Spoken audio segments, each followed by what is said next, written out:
Morning, everybody. It's Wasatch 360 New Year's edition, John Goulet. Yeah, that's right. We're going to put together a little highlight reel for you of what we've been doing here on Wasatch 360 all winter long. Because let's face it, it's New Year's Eve and we don't want to work. Heck no, we're going to go up to the St. Regis at Deer Valley. We're in the funicular right now. That's have right. a little breakfast, do a little skiing at Deer Valley. Life gets no better. No way, this is great. This is kind of a neat little lift too. This is called the funicular. And look at the views you get of beautiful Deer Valley. You know what, Larry? I think it's time to let everybody get going, and it's time for Wasatch 360 New Year's edition.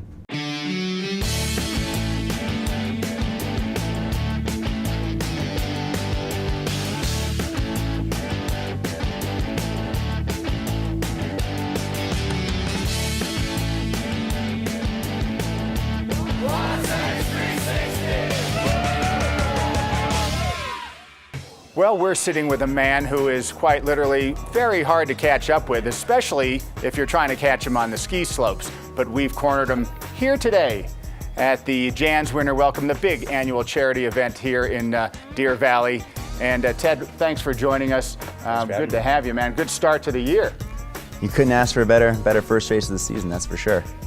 All right, so we know Ted Ligety, Olympic hero, but you and Park City go way back, all the way to the tender age of 2 when you first stepped on the slopes. Anything from back then come to mind that just stands out?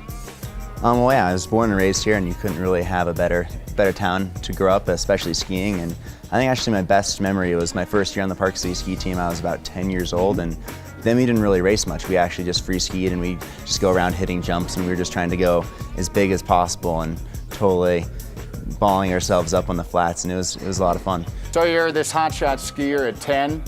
At what point do you know that you want to be the speed racer of skiing? When I was 10 years old, Tommy Moe won the Olympic gold medal in Lillehammer in '94, and that's definitely when I looked at ski racing as being really cool, and that's what I wanted to pursue. And so from that point on, I started taking the sport really seriously. All right, so let's jump forward to 2004 Junior Worlds. You just rip it, finish second. At that point, are you thinking, I can compete with these guys? Yeah, actually right after that I scored my first World Cup points, and that's pretty rare for a junior to be scoring World Cup points, and so that definitely gave me a lot of confidence and made me know that I could make a living and make a career out of ski racing. So you're up at the gate, you've got the course in your mind. You get nervous? It's not so much that I get nervous, I get pretty anxious. Definitely on race day it's hard for me to eat a lot. Definitely just kind of have the jitterbugs. I like to call it anxiety and not so much nervousness because I've been doing it so much, but definitely every race I definitely have a little bit of anxiety, and I think that actually helps me. So 2006, you win gold. Does it get any better? That was a pretty surreal experience for sure. That being my first Olympics, it was actually my first Olympic event, and I was definitely an outside contender for that event. So to win that was crazy. I was only 21 years old, and it was my first Olympics, and to achieve that goal when I was at such a young age was pretty surreal. I think even to this point, when people say Olympic gold medalist, I'm always like, really? Huh? That's cool. Does Ted Ligety now, we know you did it at age 10, just ripped around the mountain.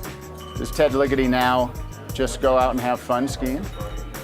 During the World Cup season, it's tough to have enough time because I'm racing every weekend basically and training between that, and Europe doesn't have the same kind of powder we're lucky enough to have in Utah, but definitely every time I come home during Christmas, and then in the springtime I do a lot of backcountry skiing. I have a couple snowmobiles, so I'm trying to ski as much outside the ski areas, and I skied all the way until June last year up in the Uintas, so I try to get as much free skiing as possible. How often you come back here to Park City?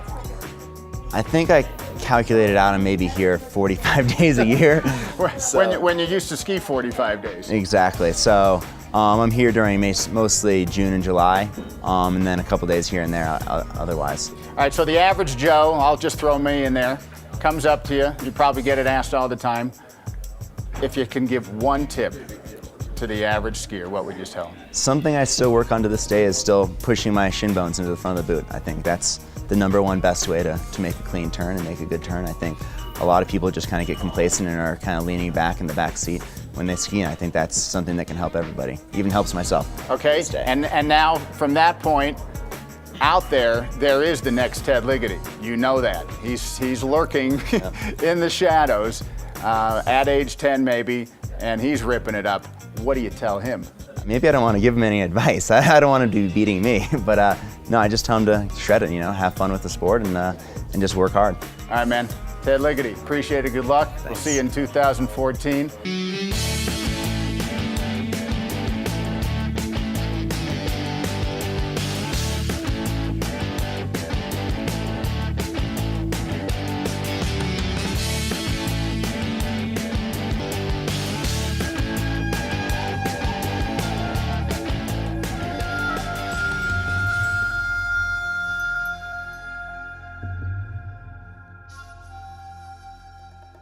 All right, well, after a hard day skiing, no better place to be than Kobe Sushi at the base of the Cottonwood. Yeah, we're just getting ready for the challenge. We're going to do the Hellfire Challenge. I'm a little nervous, I'm not going to lie, about doing this fire challenge. I heard it hurts. It's a good pain, especially since you're doing it. Yeah. And I tell you, this is the hottest, absolute hottest challenge that I have had. Nothing compared to Tabasco, and it lasts for hours in your gut. Why do people do this? They say endorphins are released when you eat hot stuff. I've had a lot of stuff online in those ghost chilies, and boy, I don't know, there's something that he does in this. I haven't figured it out yet. But it is crazy intense, and why they do it is for the victory and glory. I earned this shirt. I did not pass my first time. I came back a second time to do it.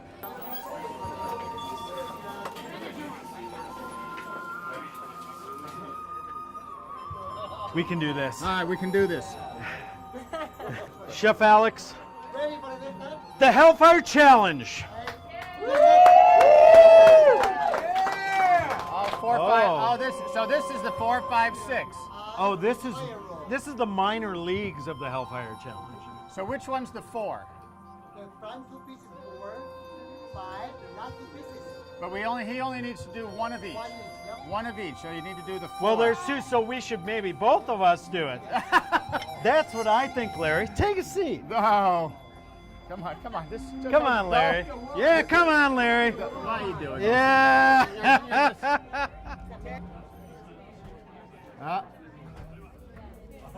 Go.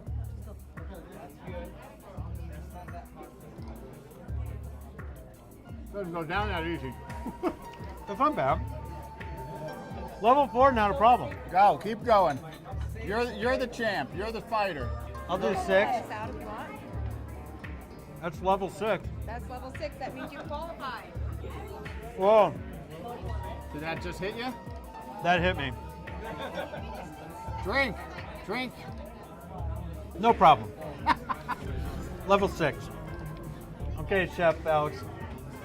I'm ready for the Hellfire Challenge. Wow. Okay, my mouth right now is on fire. Is it? Yeah. You're gonna be fine. You're That gonna be was- fine. You keep drinking. We need a bucket of water. A bucket of water. This is so lovely. Hey, what is this? Airplane 6.5. 6.5. What's the highest level? 10. Oh, I am not gonna lie. I am really, really nervous. Just Well, what's pretend this is a No, chocolate I'm doing chip. it. I'm doing it. a I'm chocolate doing it. chip cookie. I'm just doing it. Go. Go the other one.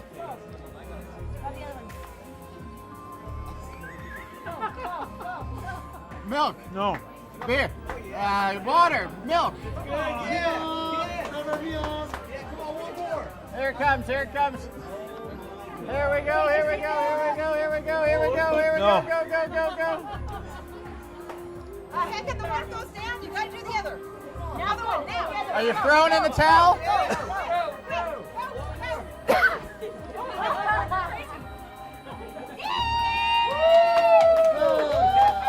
Come on.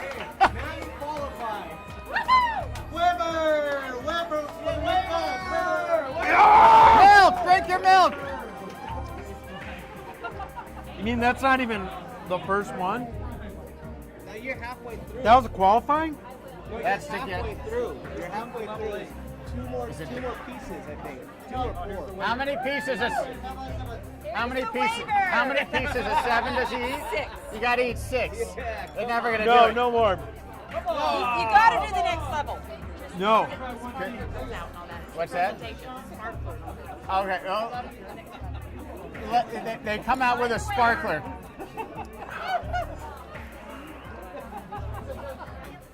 No, I'm throwing in the kimono.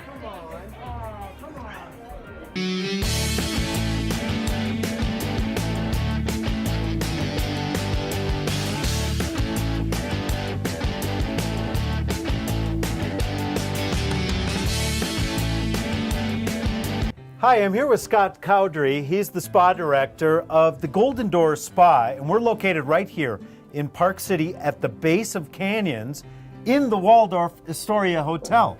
A lot of people, Scott, have heard about the Waldorf Astoria Hotel, of course, famous internationally. But tell me a little bit about the Golden Door Spa and the relationship with Waldorf.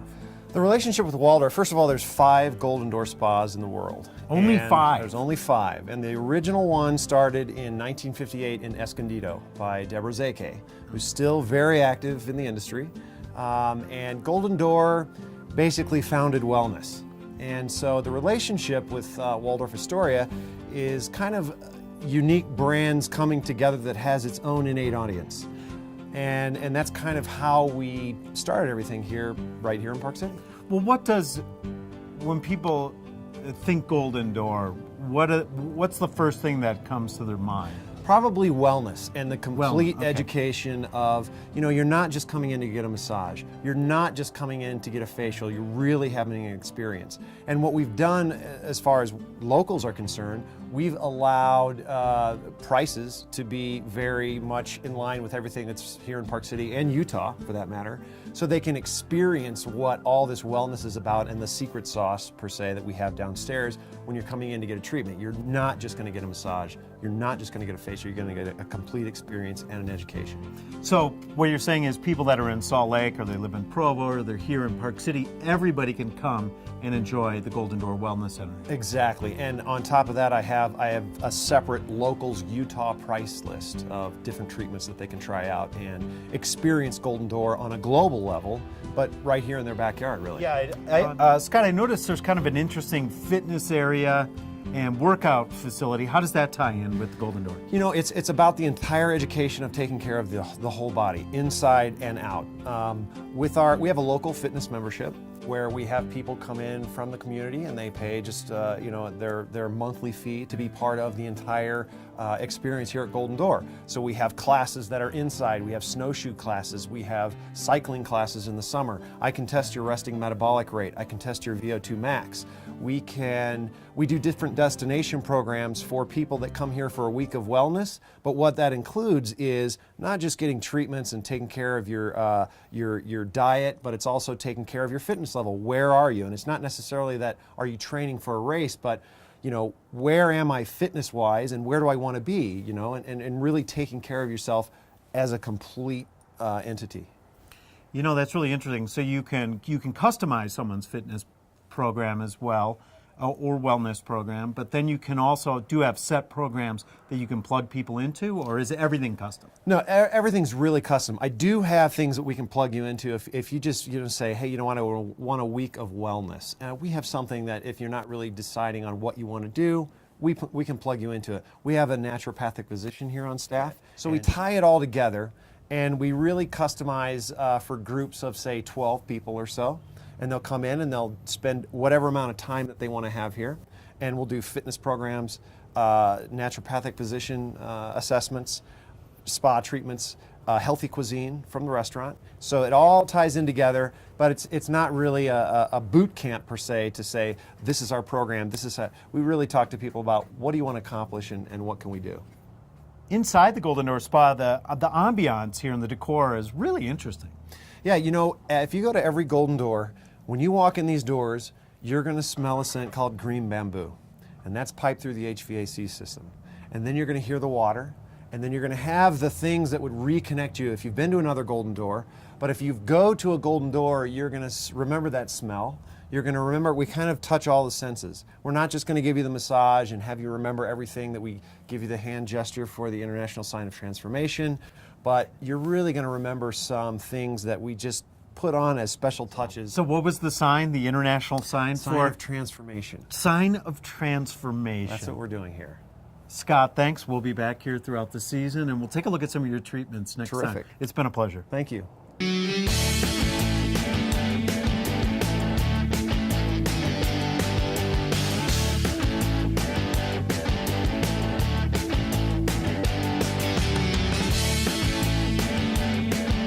Welcome back, everybody, to Wasatch 360. We're here at the beautiful Montage Deer Valley Resort, and I tell you, it's spectacular. And before we take you back and into the Montage to show you all the cool things, we want you to meet a certain gentleman that is going to win your fancy. And here he is. It's Monty. And Monty is the official ambassador here at the Montage. What does that mean? It means that when you walk through those front doors, he's here to greet you. How cool is that? I tell you. And we're here with Bob Arriviaga, his personal assistant. Can I say personal assistant? Yeah, that sounds nice. I mean, what a job this is. You know what? Managing Monty is not bad. He's got a pretty heavy schedule. It's a lot of fun, though. I was going to say, what is the reaction of the guests? It must just be spectacular. It's the warmth. It's the warmth of the resort. It really shows just the warmth of our new resort that's in this town. A lot of people miss their dogs when they're traveling, so they get an opportunity to spend some time with Monty, pet them, and just spend a little time that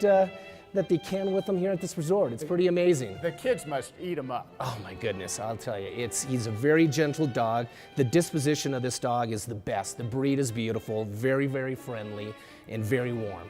You can even take a little bit of Monty with you too. In our Peak outlet store, we have Monty stuffed animals.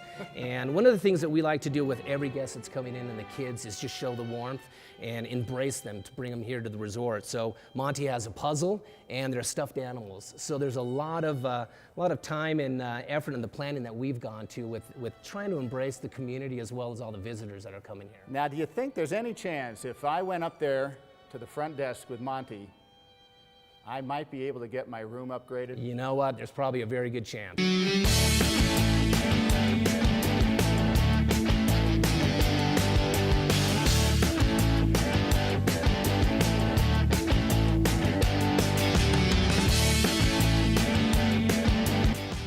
Well, if you're like me, moguls, it's a four-letter word.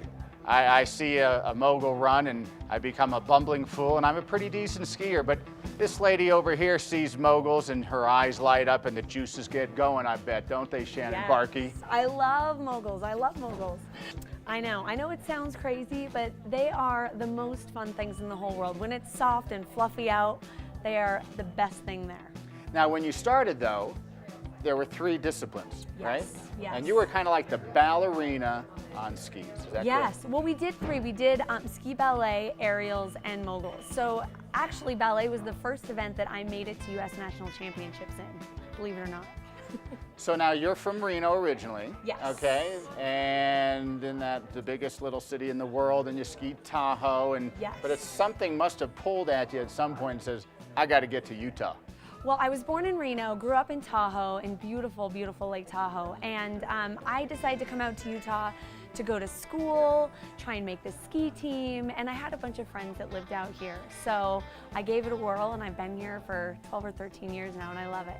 So now I hear, on top of a variety of different things, you are the ski ambassador at a little hotel here in Deer Valley. Yes, I am so excited. I'm the new ski ambassador for the St. Regis Hotel at the Deer Valley. Very cool. So I what know. can a guest expect? Well, we will go out. I will show you a wonderful time at Deer Valley, take you to all the hidden spots on the mountain. We can have lunch, we can have après, just basically a great time up at that resort. And in between that, you're making coffee. Yes, I know. I've just got a little bit on my plate. My husband and I own a coffee roasting business, and starting Monday, I'm going to be working down there full time. We're changing it up a bit down at our coffee shop. It's right at the bottom of Big Cottonwood Canyon. And it's called? Silver Bean Coffee. Silver Bean Coffee. Yes, so everybody, when you're on the way up to Big or Little Cottonwood, all you have to do is just swing in the Old Mill Plaza, grab a cup of joe. This winter, we're probably going to do box lunches. So you can have coffee and lunch at our place and then go spend the rest of the day enjoying the powder in the mountains. And if that's not enough, now you're motivational speaking. Yes, I've been doing that for a while. So It's motivate something me. I love. Tell me, how can I improve my life? follow me for a day. I'll pick up your life. No, it's just been really fun, you know, sharing my Olympic story and my Olympic journey through all the good times and the bad. And ending up with an Olympic bronze medal at the end was truly something that I'm very proud of. So I love to share that with corporations and people and all that stuff.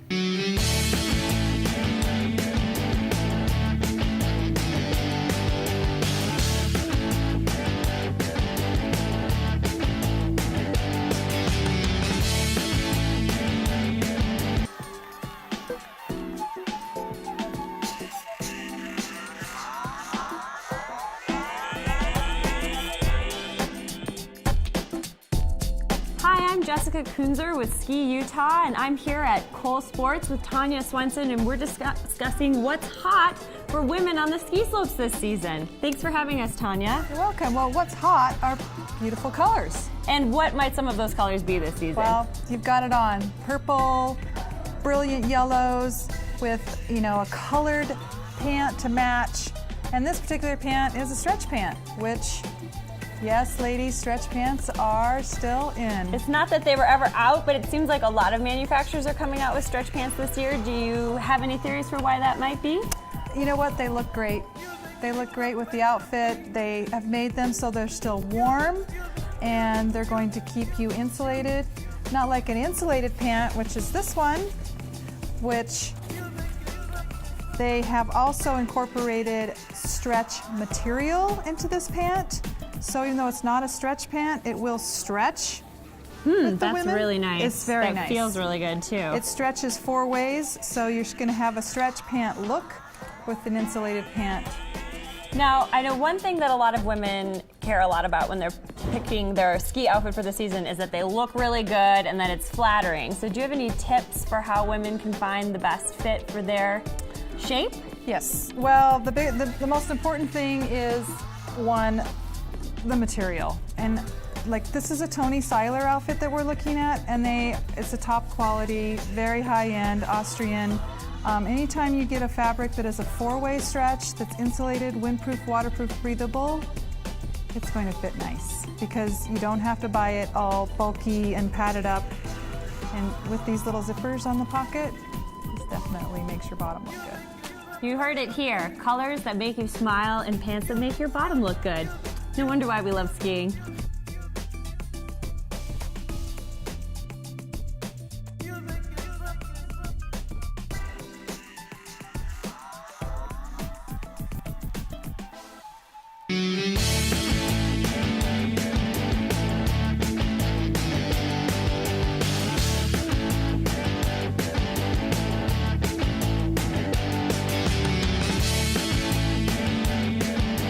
Well, we're here today with the inaugural Style File segment, a segment that Wasatch 360 is going to bring to you periodically, designed to help make you look your best. And when I want to look my best, I only go to one man, and that's David Heil. He of David August fame. And if you're not sure who David August is, let me tell you, Will Smith, Terrence Howard Jr., Sylvester Stallone, just a few of the names that go to David exclusively for their clothing. And David, thanks so much for joining us here on Wasatch 360.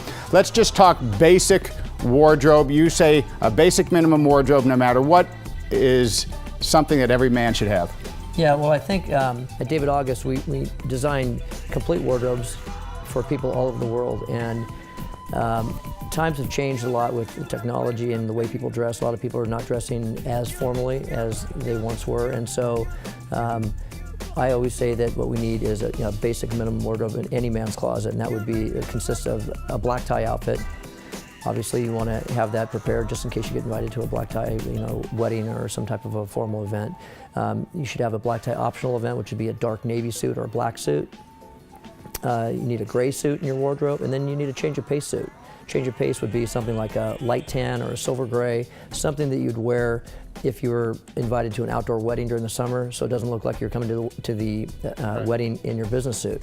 Okay, and then your basic transfer on over to your sport coat department, which you'd have your basic navy blazer, classic, black solid, and then a couple pattern blazers, and then you round that off with some slacks interchanged with the outfits. And then I'd say you want to have 2 handfuls of shirts in your closet that kind of mix and match with those outfits also, and then jeans and that type of thing too. So when you hear the statement, yeah, I don't really wear suits that much, what's your response?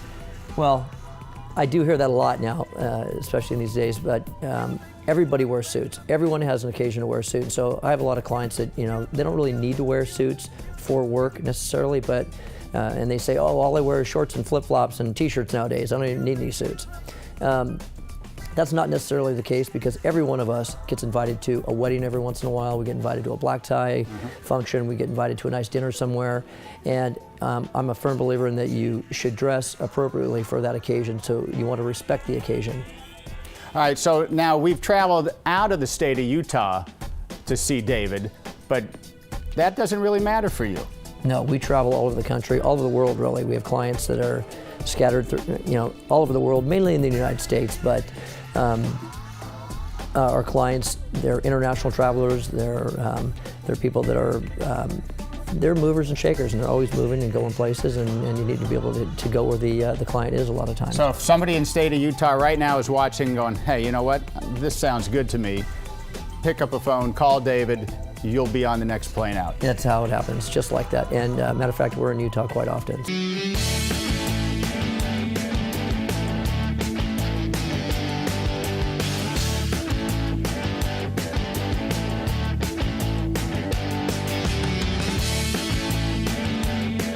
Well, thank you for joining us on our New Year's edition of Wasatch Trixie. That was pretty cool. Yeah, that was good. That was a nice little recap show. Just a taste of what we're going to be bringing you in 2012. And speaking of, we're going to be back here at Deer Valley for the FIS World Cup Freestyle Championships. That's going to be pretty cool. And right after that, Sundance comes to town. Got to like, kind of mingle with the elite. Yeah, a little taste of Hollywood. And we're going to go indoors too. We're going to maybe do some indoor skydiving at iFly. Sounds fun. Oh yeah, up at the Solomon Center in Ogden. That could be cool. Maybe we'll even do a little indoor kart racing. I hear that's fun too. Well, let's wrap it up, John. Okay.